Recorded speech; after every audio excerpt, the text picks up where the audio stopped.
Bismillahirrahmanirrahim. Assalamualaikum warahmatullahi wabarakatuh. Alhamdulillahirabbil alamin. Walladzi arsala rasulahu bil huda wa dinil haqq liyudhhirahu 'ala dini kullih. Wa kafa billahi syahida wa asyhadu an la ilaha illallah wahdahu la syarikalah wa asyhadu anna Muhammadan abduhu wa rasuluh. Allahumma shalli ala Muhammad wa ala alihi wa ashabihi wa man tabi'ahum bi ihsanin ila yaumiddin. Ya ayyuhan nas ittaqu rabbakum alladzi khalaqakum min nafsin wahidah wa khalaqa minha zawjaha wa bassa minhuma rijalan katsiran wa nisaa'a wattaqullaha alladzi tasaaluna bihi wal arham innallaha kana 'alaikum raqiba. Wa ba'd, fa inna asdaqal hadits kitabullah wa khairal hadyi hadi Muhammadin sallallahu alaihi wasallam, syarrul umuri muhdatsatuha, fa inna kulla muhdatsatin bid'ah wa kulla bid'atin dhalalah wa kulla dhalalatin finnar. Ayol ikhwah akramana subhanahu wa ta'ala, kesempatan yang baik ini di majelis talim yang kita jalani malam hari ini di waktu yang sangat istimewa, waktu ribat, duduk di masjid menunggu datangnya Isya, duduk di masjid menunggu datangnya Isya. Itu ribat. Apa ribat? Duduk di masjid menunggu datangnya Isya, diisi dengan ketaatan, zikir, baca Quran, sholat sunnah mutlak, atau keilmuan, atau yang semisal amal-amal taqarrub, upaya mendekatkan diri kepada Allah. Itu nilainya seperti tentara yang jaga di perbatasan. Apa fadilah tentara jaga di perbatasan? Depan sana ada musuh, di belakangnya ada wilayah luas kaum muslimin, ada kaum muslimin, ada harta kaum muslimin, ada kondisi kaum muslimin untuk menghamba kepada Allah Ta'ala. Apa fadilahnya? Ribat sepagi atau ribat sore nilainya lebih baik daripada dunia bersama isinya. Maka jadikan masjid tempat duduk kita. Jadikan masjid tempat duduk kita. Jangan tempat-tempat yang lain. Karena nilainya sangat besar. Sementara bila tempat lain yang bahaya, lalu datang bencana, lalu mati, ditanya, matimu pas nyapo? Ketika sedang maksiat, gimana nanti resikonya? Sementara kita tidak nunggu apa-apa, kecuali yang kita tunggu apa? Kematian. Ma yanzurun illa sa'ah an ta'tiyahum baghtatan. Tidak ada yang mereka tunggu kecuali as-sa'ah, kematian. Saat habisnya jatah hidup di dunia, itu namanya kiamat sughra. Yang itu datangnya tiba-tiba. Karena orang mati tidak harus sakit dulu. Orang mati tidak harus tua dulu. Muda belia, puncak jaya, mati pantas-pantas saja. Maka daripada itu kita siapkan diri kita untuk menyambut kondisi terakhir kita, karena innamal a'malu bi khawatimiha. Amal itu dinilai pada ujung akhirnya. Walaupun kurang baik tetapi berbenah, obat, akhirnya jadi baik, matinya pas baik, itu kebaikan. Maka siapa yang sedang baik, jaga kebaikan dan tingkat-tingkatkan. Sehingga ketika mati berada pada puncak kebaikan. Semoga Allah berikan husnul khatimah untuk kita semuanya. Makanya kita jadikan majelis kita, lelungguan kita, jogrokan kita, cangkruan kita di mana? Di masjid. Apa tadi? Jogrokan, lelungguan, duduk-duduk, angkringan, dan bahasa semisal. Nah, upayakan itu di masjid. Kenapa? Itu sepetak tanah yang paling mulia di permukaan bumi.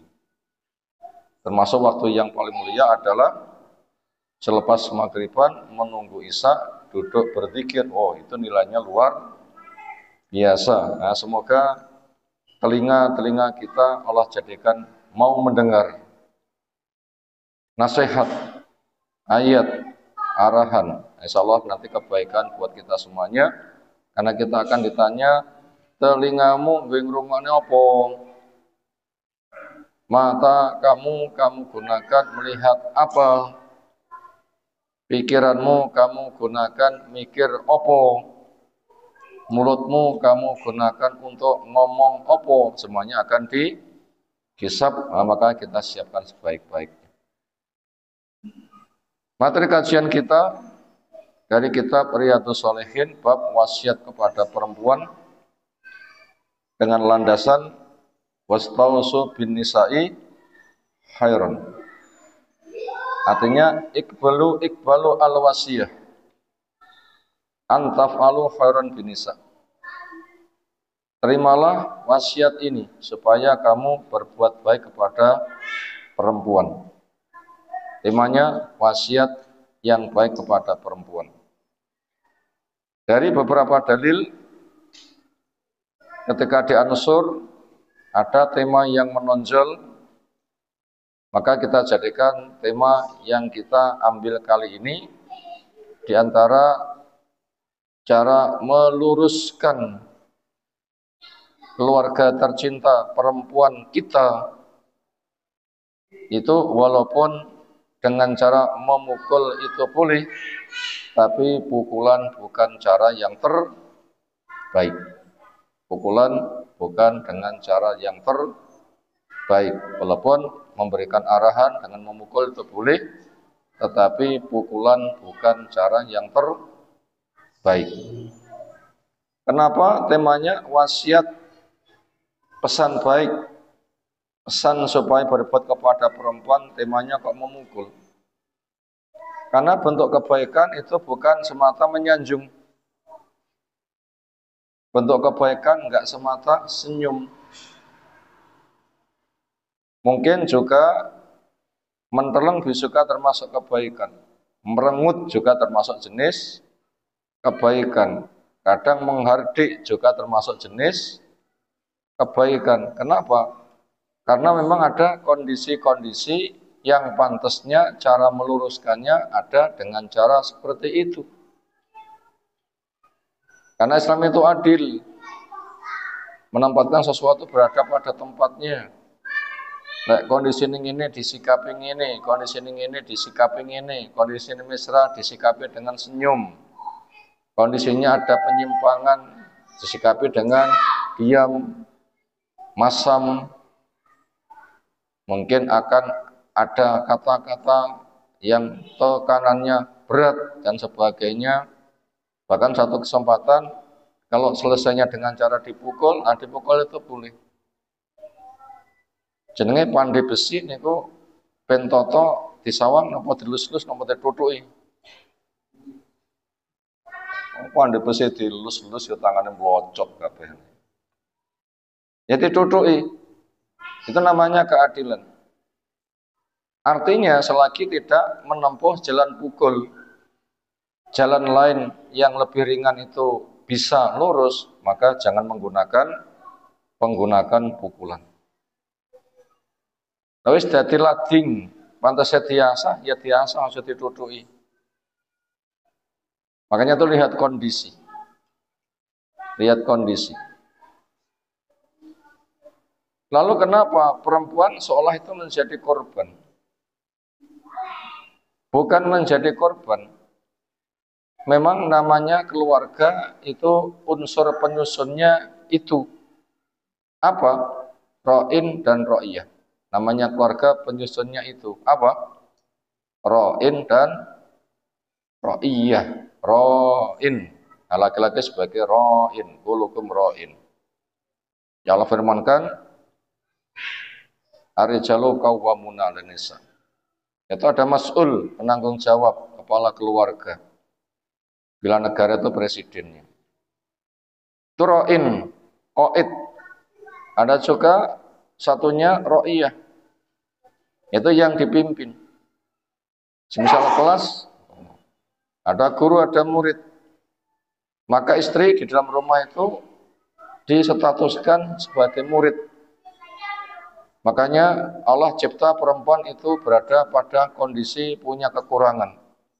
Kurang agama, kurang akal. Maka laki-laki diangkat sebagai qawam, sebagai ro'in. Nah itu garapanmu. Kamu sebagai guru, istrimu sebagai murid. Lalu bagaimana cara meluruskannya, mendidikkannya? Ya pertama kali kondisi standar ya dengan mau'izatul hasanah. Diajak mencari ilmu, dipergauli dengan baik, kata yang lembut, yang mesra, yang harmonis. Dipanggil dengan ya habibati, sayangku, atau bahasa yang semisal, atau bidadariku. Itu kondisi normal. Sehingga dengan sibuk mencari ilmu nanti akan terjaga. Yang kedua, apabila dengan cara itu tidak bisa, nanti dengan cara hajar, kemesraannya diputus.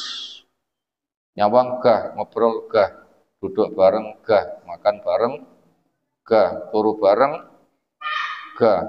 Nanti adu gegere gah, pokoknya adu arep. Adu gegere gah, pokoknya adu arep. Dan seterusnya. Kenapa? Untuk mendidik. Nanti puncaknya bentuk hajarnya dengan disumpah tidak didekati. Diantaranya Nabi mengadakan sumpah ilah. Apa sumpah ilah? Sumpah untuk tidak mendekati istri. Waktu itu Nabi tetapkan 1 bulan. Kenapa? Karena hendak diluruskan. Kurang lebih bahasanya, demi Allah saya bersumpah kalian sesasi gak tak cedeki. Supaya bisa membedakan hidup mesra, harmonis dengan hidup gersang, nanti adu gegere orang, ya penak endi. Pada orang berkeluarga itu dijadikan sakinah, mawadah, wa rahmah. Nah, ada penyimpangannya, nasikan gak mempan, ya akhirnya harus ada hajar. Itu langkah yang kedua. Apabila yang kedua itu sudah cukup, ya sudah. Makanya para istri Nabi 1 bulan nunggu gak karuan. Dango mari 1 bulan, dango selesai 1 bulan. Nah pertama kali yang didatangi siapa? Aisyah radhiyallahu anha. Apabila dengan hajar ternyata juga tidak mempan, nah itu baru pukulan. Tapi diupayakan dengan hajar selesai. Kenapa? Nabi walaupun mengizinkan boleh dengan pukulan, tapi tidak menyontohkan di dalam pelaksanaan. Nabi walaupun mengizinkan pengajaran dengan pemukulan, tapi beliau tidak menyontohkan di dalam pelaksanaan. Kenapa? Pol dengan disumpahi, sumpah ilah. Itu saja sudah geger nih. Apa isu yang berkembang? Dicerai ini sudah geger. Siapa yang pertama kali paling kaget ketika ada berita istri Nabi dicerai? Siapa yang paling kaget di sini? Umar. Kisahnya begini. Umar itu punya teman untuk oplosan. Sedina Umar kerja, koncone sing golek ilmu menjumpai Nabi. Besoknya Umar sing cari ilmu, koncone sing kerja. Masing-masing ketika mencari ilmu, ketika pulang harus menyampaikan. ilmu yang kamu dapatkan dari Nabi apa? Disampaikan. Tiba gilirannya sang temannya Umar, yang cari ilmu di sisi Nabi. Ketika menjumpai Umar, biasanya untuk menyampaikan oleh-oleh apa yang didapatkan dari Nabi, itu sambil gedor-gedor pintu. Umar kaget nggak? Pintunya digedor-gedor. Bahaya, bahaya, bahaya. Senada dengan itu. Kenapa? Bangsa anu nyerang ya. Bangsa apa?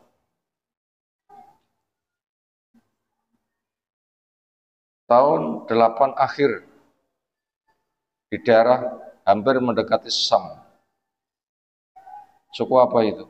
Yang tidak nyerang kepada Nabi, tidak meluluh lantahkan Madinah. Lali saya jeneng. Kata dia, lebih dahsyat lagi. Apa? Para istri Nabi dicerai. Lah, tenang toh. Lebih ngaget nih waktu itu.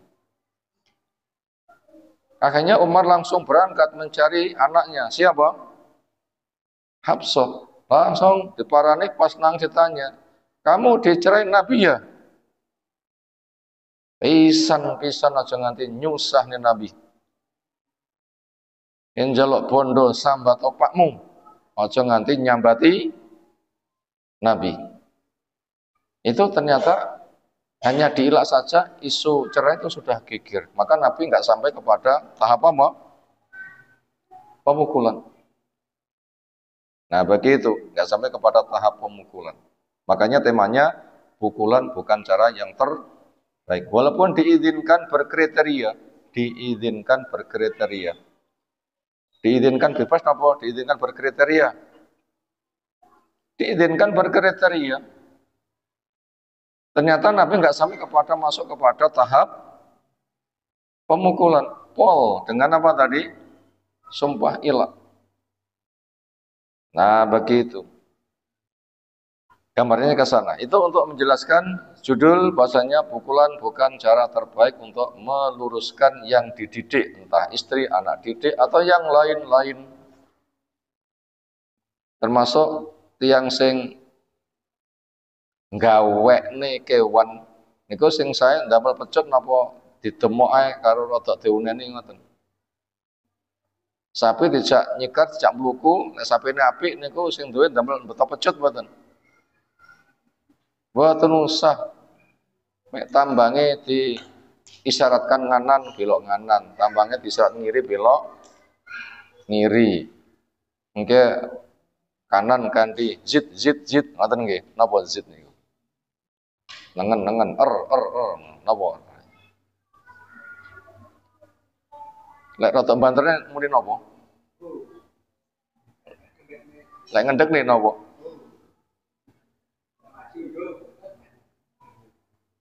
Kadang mek ditemok bokonge sapine langsung mauwer.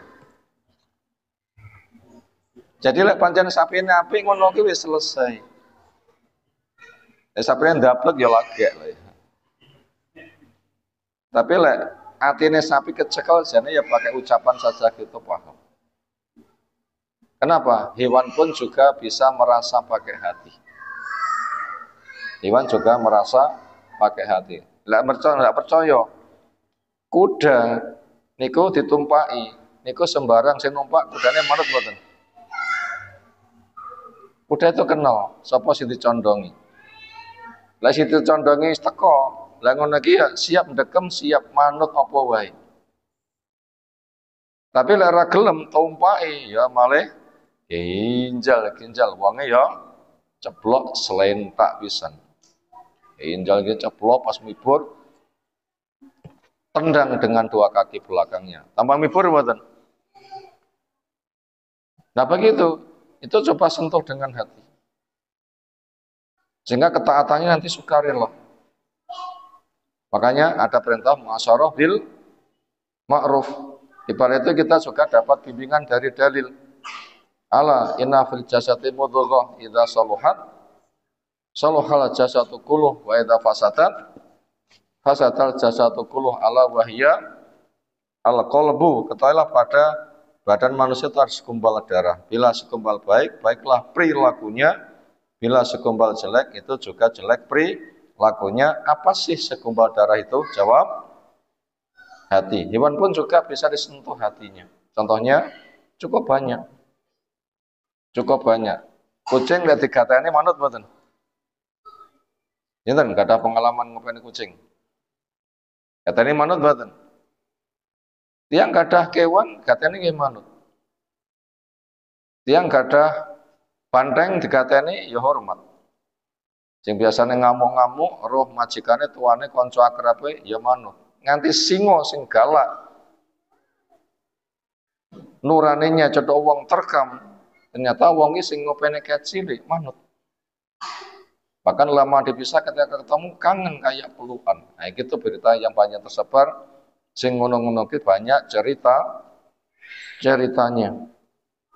Maka itu nggak masuk kepada sistem pemukulan. Keras pol pakai nopo ucapan yang lumayan tegas, maka dengan sumpah bentuk hajar itu ternyata pol yang diperbuat Nabi untuk meluruskan keluarganya, termasuk guru kepada murid ya menggunakan sistem itu. Sekarang kita baca dalilnya setelah kita pahami judulnya. Ada 3 hadis yang kita baca atau 4 ya. An Muawiyah ibni Haidah radhiyallahu anhu qol qultu saya matur ya Rasulullah sallallahu alaihi wasallam ma haqqu zaujati ahadina alaih, apa hak istri seseorang dari kami yang ditanggung oleh si suami. Bila laki punya istri, haknya istri pada suami apa? Qala jawabnya, antut imah, kau beri makan dia idza ta'imta, ketika kamu butuh makan, watak suwaha, dan kamu beri pakaian dia idza tasaita, ketika kamu cukup butuh berpakaian, wala tadrib al wajha, kamu jangan pukul wajahnya, wala tuqabih, jangan kamu jelek-jelekan, wala tahjur, jangan kamu hajar, illa fil bati, kecuali kamu tetap berada di rumah. Daerah patek akur karo bojone pun turu nek angkringan ngoten lagi. Angkringan apa pos kampling? Nek konangan kancane, nyapa Kang ben bengi kamplingan. Geger karo bojoku. Wah, nanti bisa di gerilya gendruwo nanti dia. Bisa di gerilya gendruwo. Itu enggak boleh itu. Itu enggak boleh. Tetap berada di rumah. Hadisun Hasan rawahu Abu Dawud.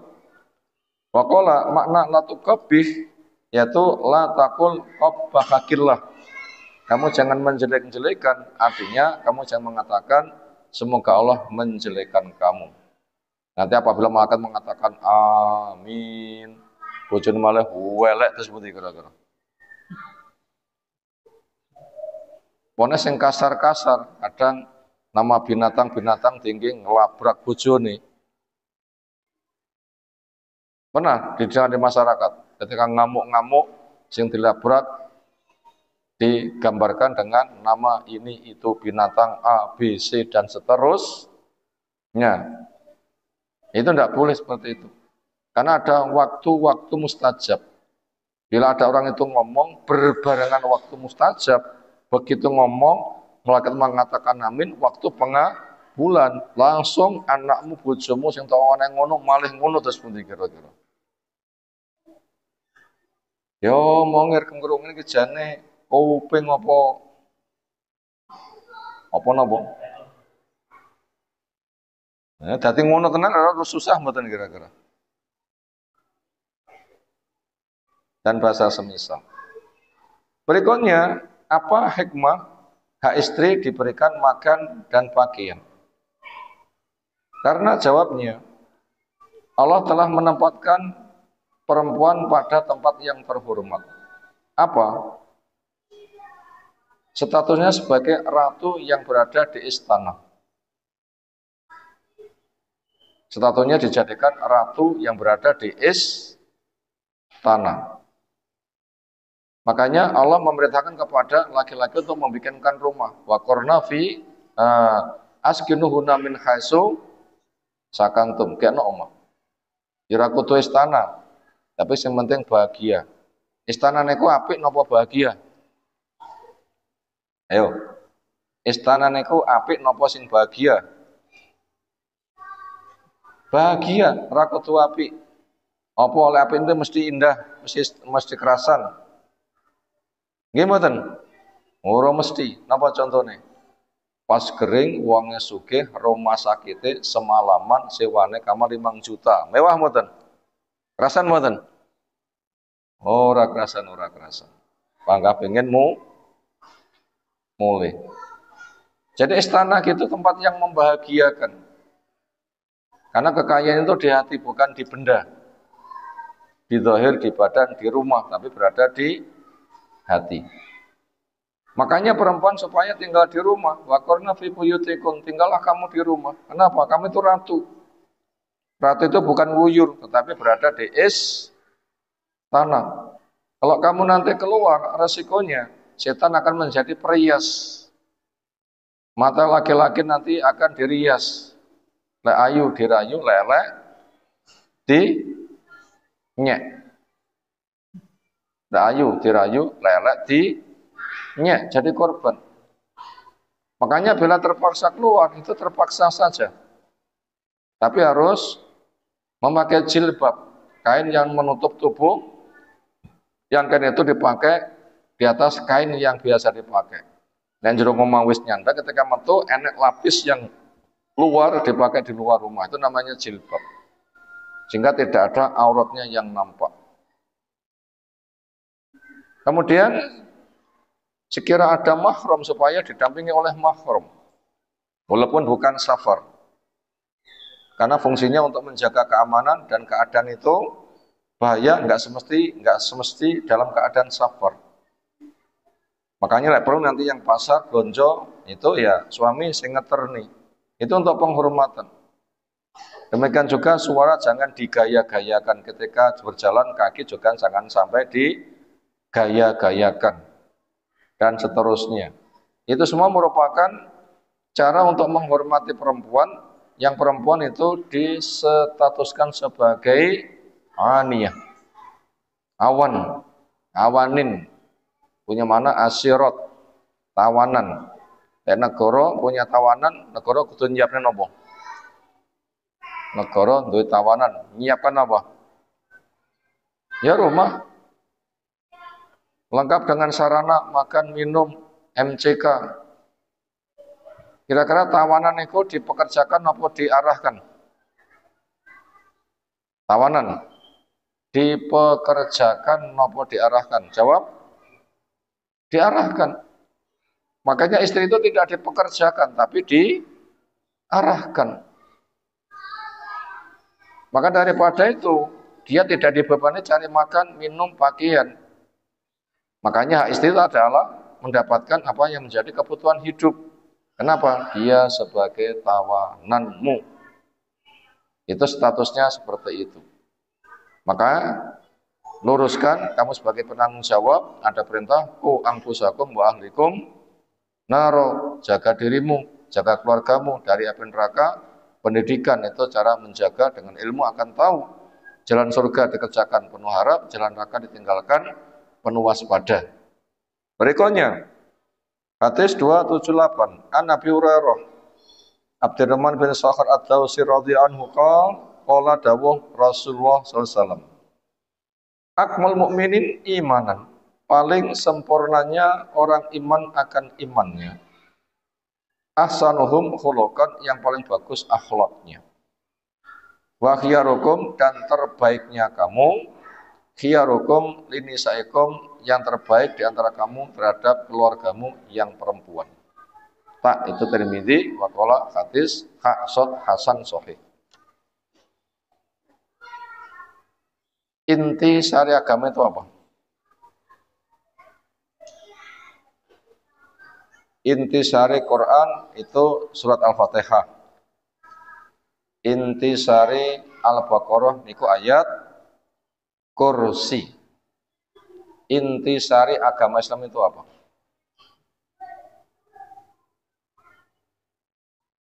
Inti syari mengko enek bunder-bundere, enek duduwe, Napa niku jenenge? Bakso, snacker. Inti sarine duduhe napa pentole? Kula pentole jenengan duduhi, ngoten nggih.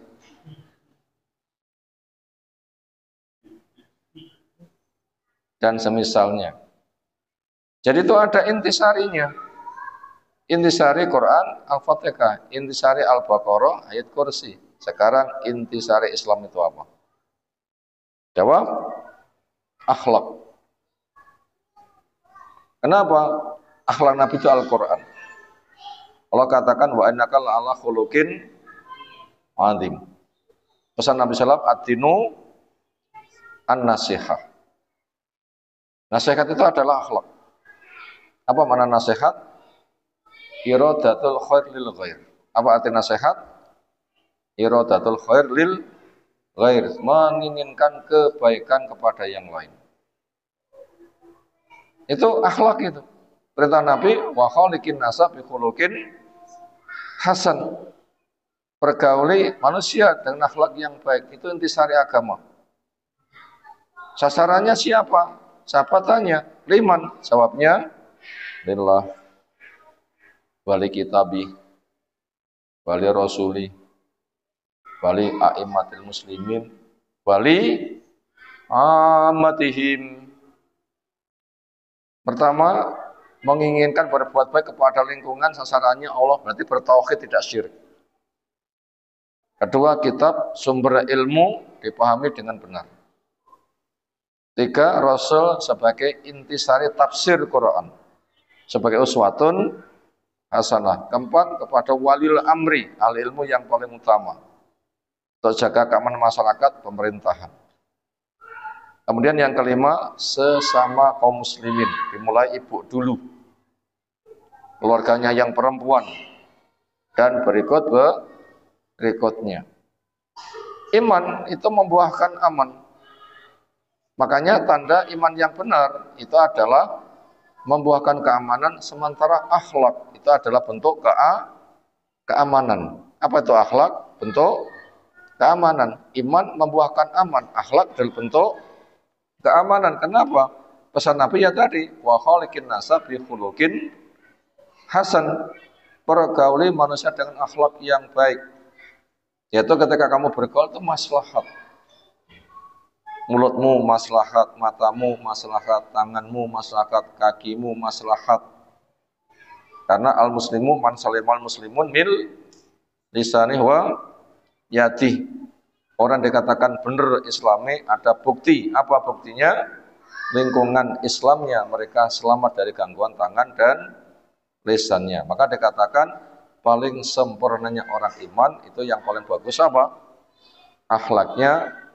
Paling bagusnya kamu yang paling baik kepada keluarganya yang perempuan, ibunya, istrinya, neneknya, anak perempuannya, bibinya, keponakan perempuannya, dan seterusnya. Itu yang diawali duluan.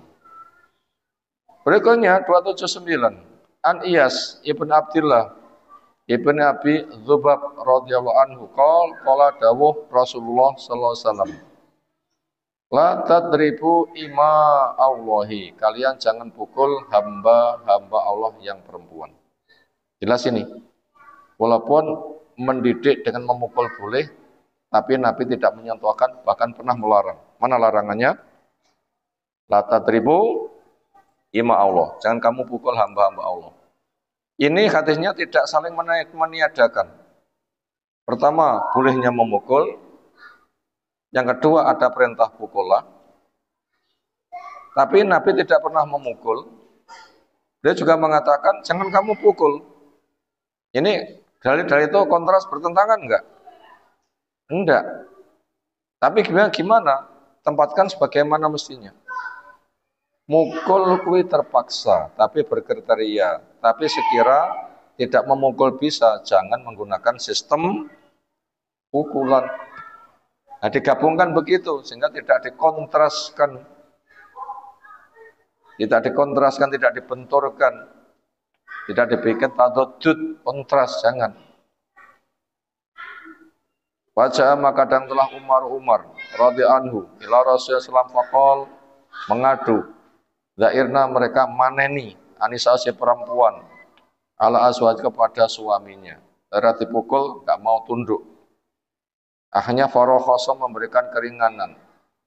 Nabi Sallam fi dzarbin untuk memukul mereka.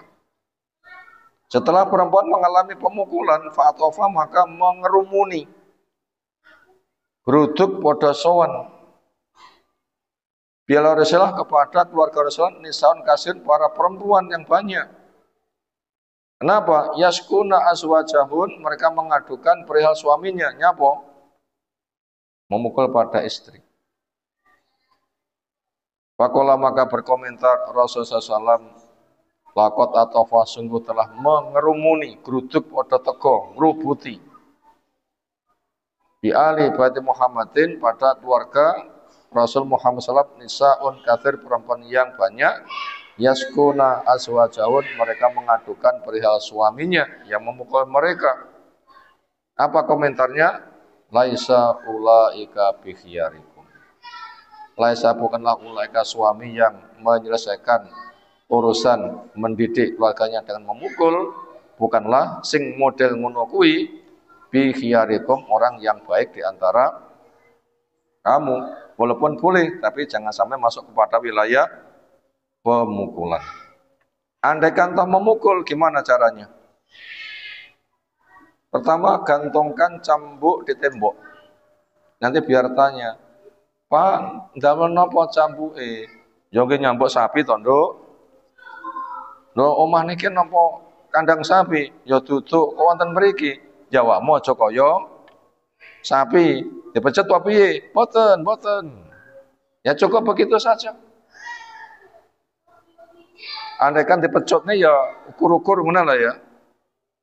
Aja nganti jeweder, klunyum, berwanang, jangan. Dan seterusnya. Sambil dicaci, maki, sasarannya wajah, kadang lawaran, kaplok, tunyu, jegloknya tembok. Nah itu tidak boleh. Itu bukan suami yang terbaik, menyelesaikan dengan cara seperti itu. Dengan KDRT, kekerasan dalam rumah tangga. Makanya sentuh hatinya. Bimbing supaya bisa merasa. Dan Nabi menggunakan bahasa sentuhan hati. Diperanguti, nyentuh hati mboten? Rapat diajak ngomong nyentuh hati enggak? Disumpahi 1 bulan enggak didekati, nyentuh hati enggak? Nyentuh hati dan mikir. Ternyata itu enggak enak. Itu mengundang kesadaran. Dari sanalah cara mendidik keluarga. Yang paling baik seperti itu, tidak menggunakan sistem pemukulan. Rawahu Abu Dawud bisnatin sahih. Terakhir 80. An Abdillah ibni Amr ibni Al-As radhiyallahu anhuma anna Rasulullah qala ad-dunya mata wa khairu mataiha al-maratu as-solihatu rawahu Muslim. Ad-dunya dunia itu mata kesenangan. Wa khairu mataiha dan kesenangan yang paling baik apa? Al-maratu as-solihatu, perempuan yang solehah. Ini termasuk doa-doa yang dibimbingan pada kita di dalam surah Al-Furqan. Napa tungane? Rabbana hab lana min azwajina wa dzurriyyatina qurrata a'yun waj'alna lil muttaqina imama. Maka untuk terwujudnya keluarga sebagai qurrata a'yun, maka wujudkan imam dulu. Karena di situ ada bahasa waj'alna lil muttaqina imama. Jadi suami sebagai seorang imam itu wujudkan keimamannya dulu. Bila keimamannya baik, nanti penumpangnya juga baik. Karena janji Allah Ta'ala atau yibun lid thayyibat, laki-laki yang baik untuk perempuan yang baik. Maka keimamannya dulu itu yang harus dibenahi. Suami sebagai imam supaya memiliki ilmu syar'i, mengamalkan ilmu syar'i, mendidik ilmu syar'i. Ada masalah dengan ilmu syar'i, akhlaknya naktati man qablana wa yaktati bina man ba'dana. Bisa mengikuti jejak baik generasi baik sebelumnya sehingga generasi di belakangnya mengikuti jejaknya. Itu baru imam. Bila keimamannya baik, insya Allah nanti juga keluarganya dibikin baik. Kenapa? Al jaza'u min jinsil amal.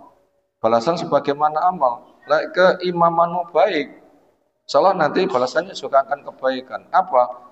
Istri, perempuan itu kesenangan, nah, dunia itu kesenangan, paling indahnya kesenangan dunia. Apa itu? Istri yang solehah, yang di situ berdoa, Rabbana hablana min azwajina wa dzurriyyatina qurrata a'yun. Apa bentuk penyejuk mata? Ya Allah, jadikan pendamping kami, anak turun kami sebagai penyejuk mata. Napa penyejuk mata? Melihat mereka berada di dalam ketaatan.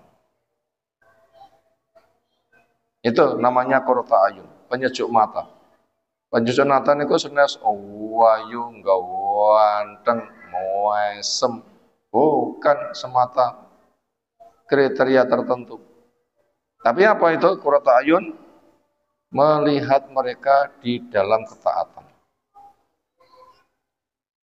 Umurnya berapa? Terserah, cilik, sedang, atau tua. Apabila mereka berada pada ketaatan, penyejuk mata. Sekarang, cemburunya Bu Aisyah, sing dicemburone paling tinggi, saingannya masih hidup atau sudah mati? Siapa pesaing Bu Aisyah terberat? Bu Khadijah. Apa tahu cedok? Ratau cedok. Nyapo kok jadi pesaing yang paling berat? Karena cinta Nabi kepada Bu Khadijah tetap lebih tinggi daripada dengan Bu Aisyah, walaupun di antara yang hidup Bu Aisyah paling dicintai, tapi panggah kalah dengan siapa? Bu Khadijah. Sampai ketika sedang duduk santai bersama Bu Aisyah, bahkan sedang berselimut dengan kainnya Bu Aisyah. Waktu itu ada saudarinya Bu Khadijah lewat. Nabi roh sekilas, mak,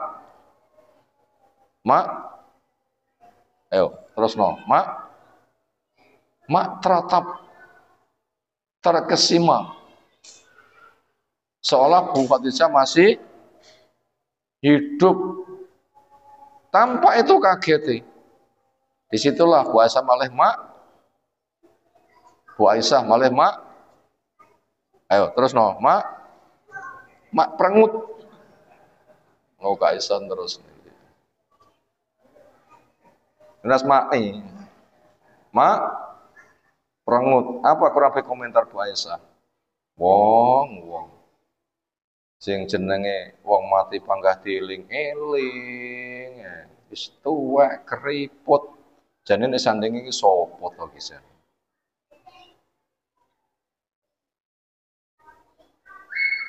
Bu Khadijah sudah mati tetap menjadi penyejuk mata.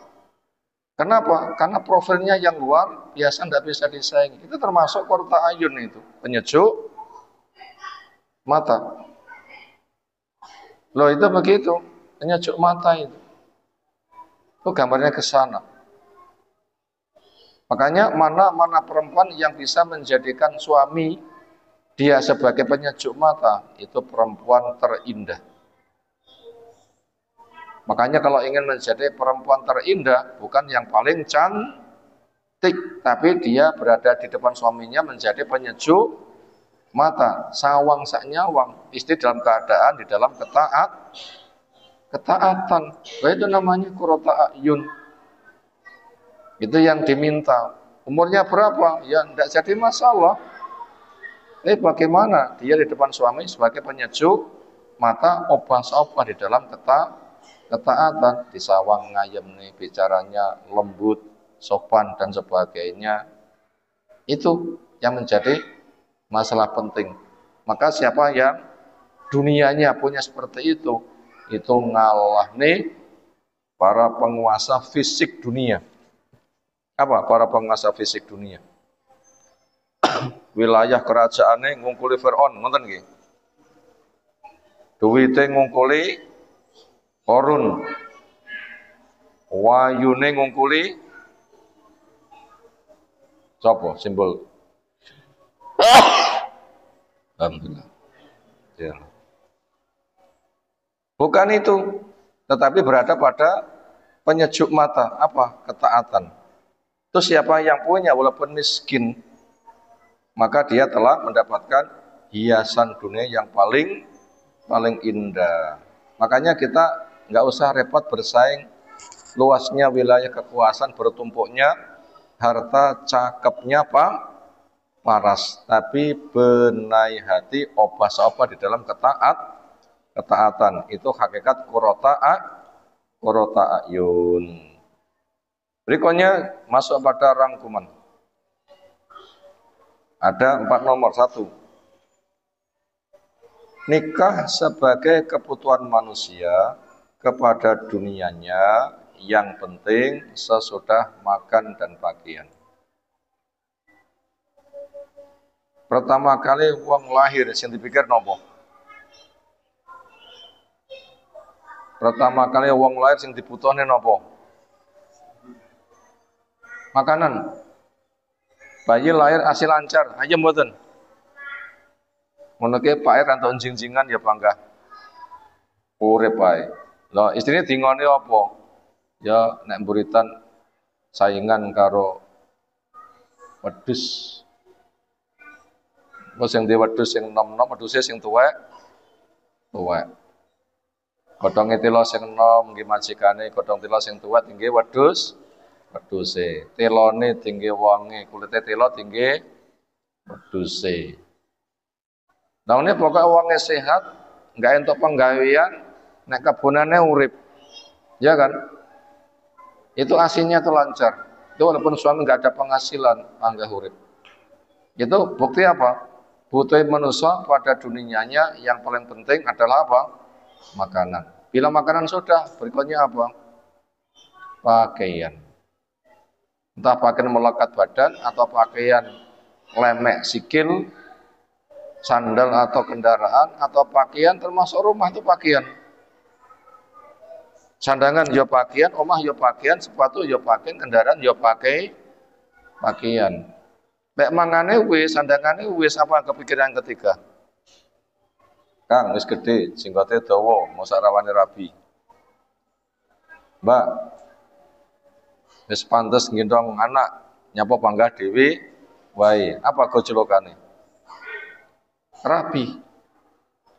Ini nikah sebagai kebutuhan manusia kepada dunianya, yang penting sesudah makan dan pakaian. Nomor 2, nikah berdampak indah bila benar niat dan terpenuhi unsurnya, yaitu soleh dan solihat. Ini yang kedua. Nikah berdampak indah bila benar niat dan terpenuhi unsurnya, yaitu soleh dan solihat. Napa niate rabi? 1, fitrah. 2, jaga kehormatan. 3, jaga keturunan. 4, penyiapan generasi pejuang ke depan. Itu diantara niat-niat yang boleh. Apa tadi niatnya rabi? 1, memenuhi tuntutan fitrah. 2, jaga kehormatan. 3, menyiapkan keturunan. Karena manusia itu makhluk bergenerasi. 4, menyiapkan generasi pejuang. Itu masuk pada wilayah ibadah kabeh itu. Nikah diniatnya begitu. Makanya dulu ketika kita nikah belum punya niat itu, sekarang kita benahi. Kita jedid, diadakan pembaruan. Macam HP ini tok sing diadakan pembaruan lagi. Jadikan sistem yang paling canggih. Hati itu yang paling penting untuk diadakan pembaruan, termasuk ungkapan pendahulu kita, tidak ada kegiatan yang paling menyita konsentrasi kecuali membenahi hati untuk mengikhlaskan niat. Itu perkara yang paling menyita perhatian. Itu niatnya rabi. Terpenuhnya fitrah, terjaganya kehormatan, mewujudkan manusia makhluk bergenerasi supaya ada keturunan, menyiapkan kader pelanjut perjuangan. Itu dibutuhkan suami yang soleh dan istri yang solehah. Nah, ini penjabarannya luas ini. Suami yang soleh, istri yang solehah. 3. Hikmah orang punya kekurangan. Tiang gada kekurangan itu ketok cacate napa wonten hikmah. Napa jawabannya? Tiang gada kekurangan itu hikmahnya besar atau menurunkan nilai? Jawab, hikmahnya besar. Kenapa? Kita dicipta bukan malaikat, tapi kita dicipta makhluk yang bisa salah. Karena kullu bani Adam khata'. Anak Adam itu berpotensi banyak salah. Itu namanya punya kekurangan. Itu ada hikmahnya. Apa hikmahnya? 1. Ladang amal dan pembenahan.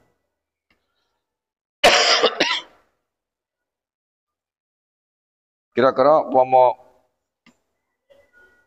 tiang niku pinter kabeh. Wonten guru mboten? Pomo wonge sehat kabeh. Wonten dokter mboten? Ini kira-kira dokter ngarep-ngarep wong gering mboten?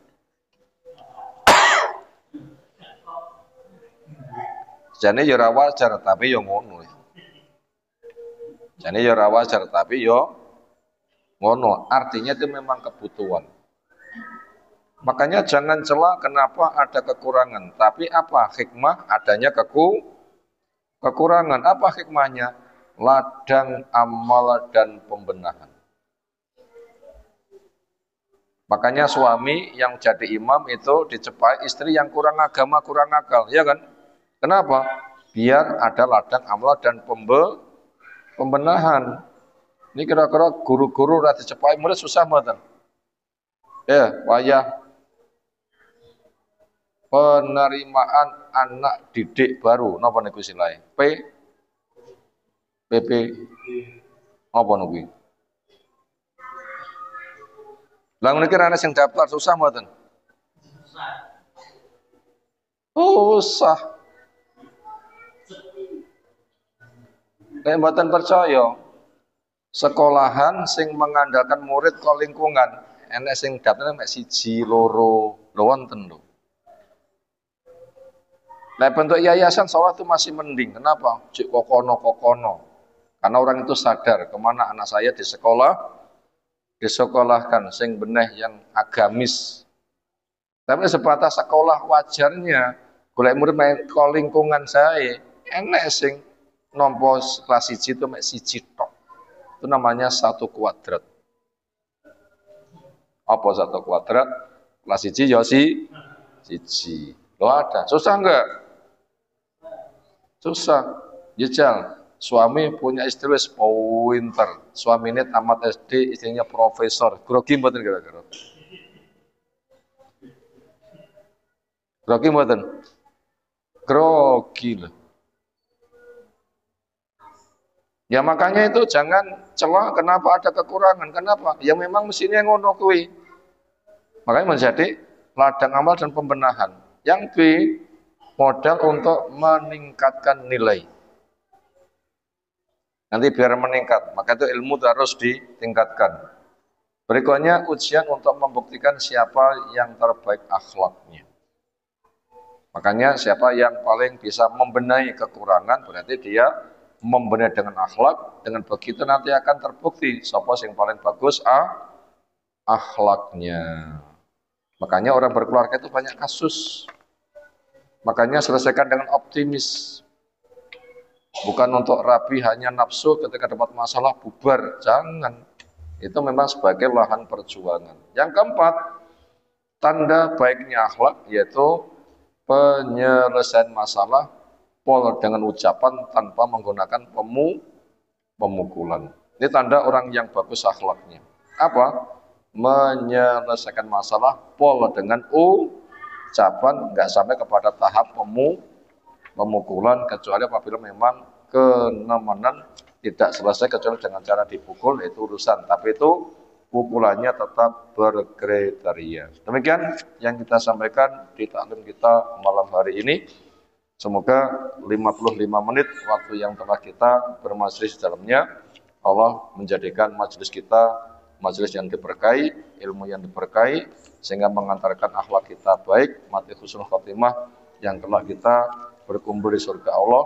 Semoga suara yang menyebar, masyarakat pun juga mau mendengarkannya, sehingga ketika mereka kesentuh, seolah masyarakatmu juga akan luas. Semoga kebaikan kita bukan semata untuk pribadi, tapi juga untuk menyebar kepada masyarakat, dan kebaikan terpaling baik yaitu mengajak manusia ke Allah Subhanahu wa taala dengan pesan Nabi sallam, khairukum man ta'allamal Qur'an wa 'allamahu, sebaik-baik kamu yang mempelajari Quran dan mengajarkannya. Semoga itu semua Allah berikan kepada kita. Subhanakallahumma bihamdika asyhadu an la ilaha illa anta astaghfiruka wa atubu ilaik. Assalamualaikum warahmatullahi wabarakatuh.